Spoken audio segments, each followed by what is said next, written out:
नमस्कार, स्वागत है आप सभी का। मैं हूं आपके साथ मनु तेवतिया। बुलेटिन की शुरुआत करते हैं बड़ी खबर के साथ। आप सांसद संजय सिंह से जुड़ी बड़ी खबर है। सांसद संजय सिंह का होगा ईडी के सवालों से सामना। 5 दिनों तक ईडी के सवालों से संजय सिंह का सामना होगा। संजय सिंह को 2 करीबियों को ईडी ने समन भी भेजा है। आपको बता दें कि राउज एवेन्यू कोर्ट ने संजय सिंह को 5 दिनों की ईडी रिमांड पर भेजा है। कोर्ट ने अपने आदेश में कहा है कि कोर्ट के सामने रखे गए सबूतों और तथ्यों के मद्देनजर संजय सिंह की गिरफ्तारी को गैर वाजिब या गैर जरूरी नहीं करार दिया जा सकता, क्योंकि उन पर मनी लॉन्ड्रिंग केस में अपराध की आय से जुड़ी गतिविधियों से सीधा जुड़े होने का आरोप है।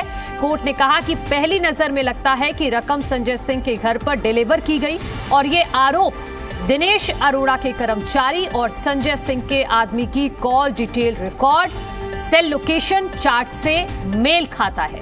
हालांकि दिनेश अरोड़ा के बयान की तस्दीक कोर्ट में ट्रायल के दौरान ही होगी, लेकिन जांच के लिहाज से इन बयानों पर यकीन करना और उन्हें ध्यान में रखकर आगे बढ़ने का औचित्य बनता है। और फिर इस स्टेज पर ऐसा भी रिकॉर्ड पर नहीं है जिससे साबित हो कि दिनेश अरोड़ा के बयान झूठे हैं। कोर्ट ने आदेश में लिखा है कि सघन जांच के लिए और अब तक मिले दस्तावेजों मौखिक सबूतों से सामना कराने के लिए 10 अक्टूबर तक की कस्टडी दी जा रही है। कस्टडी के दौरान जो पूछताछ होगी उसकी सीसीटीवी रिकॉर्डिंग होगी और सीसीटीवी फुटेज संरक्षित की जाएगी।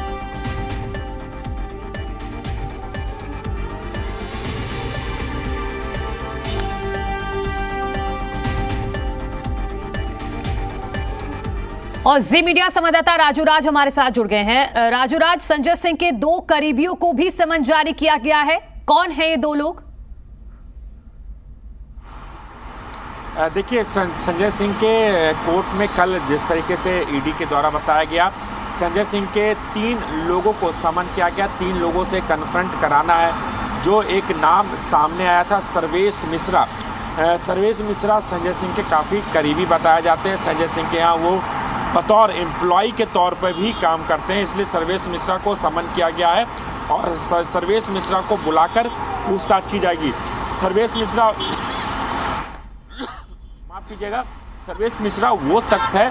ठीक है राजू राज, आप थोड़ा टाइम ले लीजिए। मैं एक बार अपने दर्शकों को बता देती हूँ खबर। आप थोड़ा सा टाइम ले लीजिए क्योंकि आपको खांसी भी आ रही है, इसलिए मैं एक बार खबर बता देती हूँ, फिर आप अपनी बात पूरी कर लीजिएगा। सांसद संजय सिंह के 3 करीबियों को समन जारी किया गया है। जो राजू राज बता रहे हैं कि तीनों करीबियों को बुलाया जाएगा। अगर वो समन पर आ जाते हैं तो उनसे भी पूछताछ की जाएगी। राजू राज, अब आप ठीक है तो अपनी बात पूरी कर लीजिए।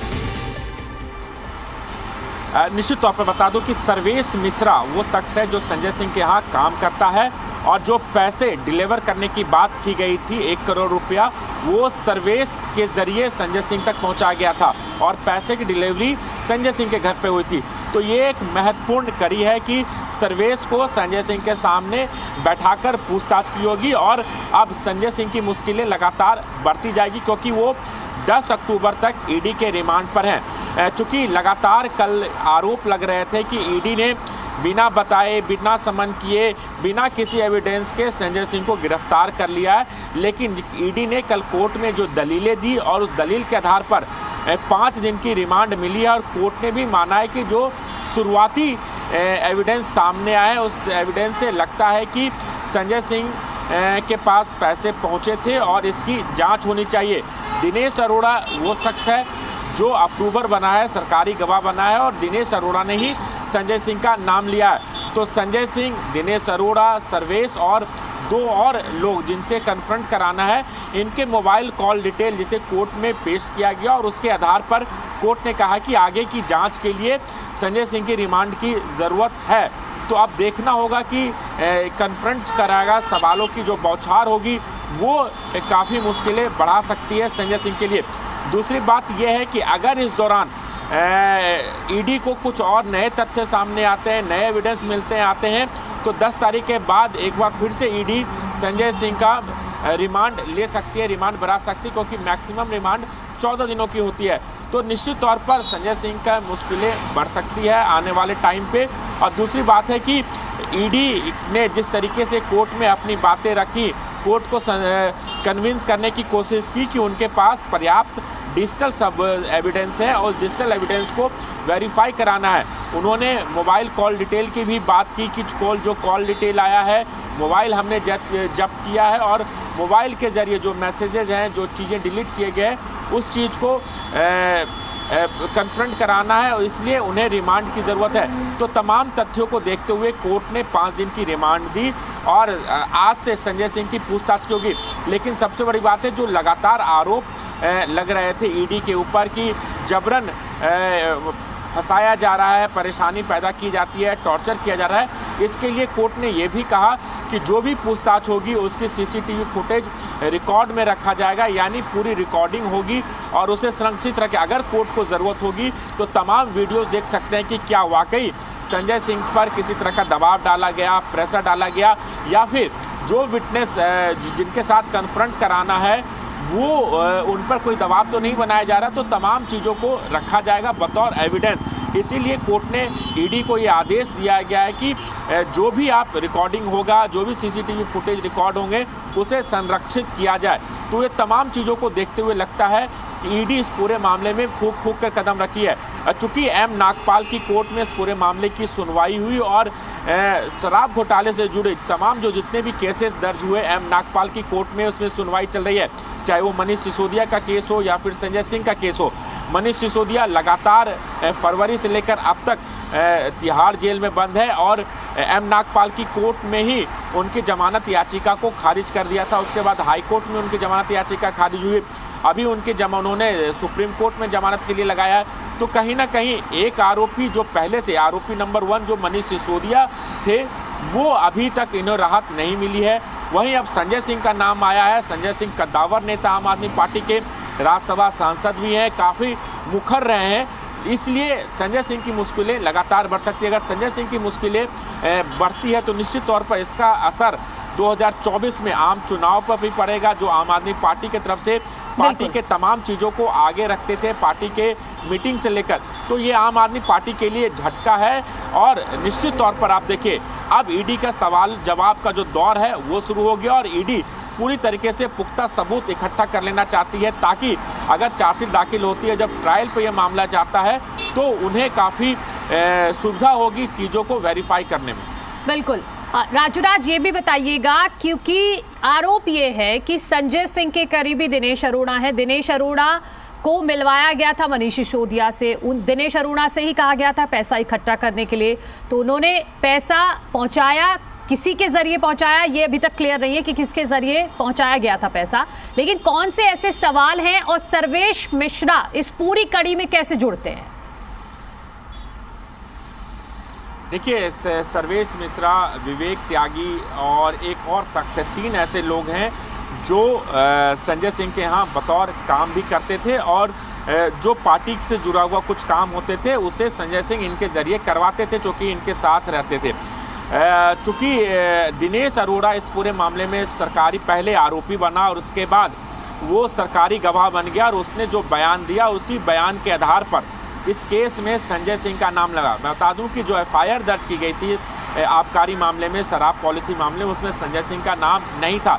लेकिन जैसे जैसे जांच आगे बढ़ी, कड़ियों को जोड़ने की कोशिश की गई और तमाम जो लोग जो गिरफ्तार हुए 12 से 13 लोग, उनसे जब पूछताछ हुई, उसमें से दिनेश अरोड़ा वो शख्स है जो इस पूरे मामले में बतौर सरकारी गवाह बना और उसने जो बयान दिया, उसी बयान के आधार पर इस केस में चार्जशीट में संजय सिंह का नाम आया था। और उसके बाद संजय सिंह के जो आरोप लगे थे, उन आरोपों की जांच करने के बाद संजय सिंह की गिरफ्तारी हुई है। दिनेश अरोड़ा ने ये बताया था कि चूंकि संजय सिंह से उसकी मुलाकात हुई थी, चूंकि वो रेस्टोरेंट बार चलाता था और उस समय चुनाव का दौर था और संजय सिंह ने उनसे कहा था कि पार्टी में पैसे की फंड की ज़रूरत है, आप फंड इकट्ठा कीजिए। और फंड रेस्टोरेंट मालिक, शराब कारोबारियों के जरिए फंड इकट्ठा किया गया था और वो उसी फंड को मनीष सिसोदिया पर बतौर चेक के जरिए भी दिया गया था। और शराब कारोबारियों को फ़ायदा पहुंचाने के लिए जो पैसे लेने की बात आ रही है संजय सिंह के द्वारा, 3 करोड़ रुपये लिए गए, वो संजय सिंह के घर पर पहुंचाए गए थे और इसकी जांच करनी है। बतौर इससे जुड़े हुए सवाल जवाब होंगे। मनीष सिसोदिया से मिलाने वाले भी दिनेश अरोड़ा था और दिनेश अरोड़ा मनीष सिसोदिया के मिलने बाद दिल्ली के सीएम अरविंद केजरीवाल से मुलाकात की थी। और नई शराब पॉलिसी में भी इसने अपनी भूमिका दिखाई थी और शराब कारोबारियों को फायदा पहुंचाने की कोशिश की। तो इन तमाम सवाल से जुड़े हुए सवालों की फहरिस्त बनाई जाएगी, उससे पूछताछ की जाएगी। और इस सबसे बड़ा सवाल ये है कि कहीं ना कहीं फ़ायदा पहुंचाने की कोशिश की गई और इसके एवज में पैसा लिए गए। अब ईडी के सामने चुनौती होगी जो पैसे का ट्रांजैक्शन हुआ है, जो ट्रेल चला है, इसकी जांच करना और पैसे किसके मार्फत कहां पहुंचा और पैसे कहां पर लगाए गए, ये ट्रेल जानना बहुत इंपॉर्टेंट होगा इन कड़ियों को जोड़ने के लिए। और इन पैसों से ही जुड़े तमाम सवाल जवाब होंगे। चूँकि ये पैसे हवाला के जरिए आए थे, इंडो स्प्रिट के जरिए भी 1 करोड़ रुपये आए थे, तो कुल 3 करोड़ रुपये संजय सिंह को पहुँचाए गए थे। इसी से संदर्भ में, इसी के इर्द गिर्द तमाम सवाल जवाब हो गए कि अगर पैसे 1 करोड़ आए थे तो पैसे कहाँ इन्वेस्ट किए गए, कहाँ खर्च किए गए और ये पैसे किसके मार्फत से संजय सिंह तक पहुंचाए गए। तो ये पूरा ट्रेल पता करना एक बड़ी चुनौती है। हालांकि डिजिटल एविडेंस की बात की जा रही है, हो सकता है कि जिन 3 लोगों को पूछताछ समन भेजकर पूछताछ के लिए बुलाया गया है, उनके मोबाइल कॉल डिटेल की भी जांच की जाएगी, उनके द्वारा मैसेज किए गए वो बतौर सबूत के तौर पर रखा जाएंगे। तो आप तमाम कड़ियों को जोड़ना एक बड़ी चुनौती है और बतौर सबूत के तौर पर ईडी की कोशिश होगी कि इन सबूतों को कोर्ट के सामने रखें ताकि फर्दर जांच में इसकी मदद उन्हें मिल सके। ठीक है राजू, इस खबर पर जानकारी के लिए आपका शुक्रिया।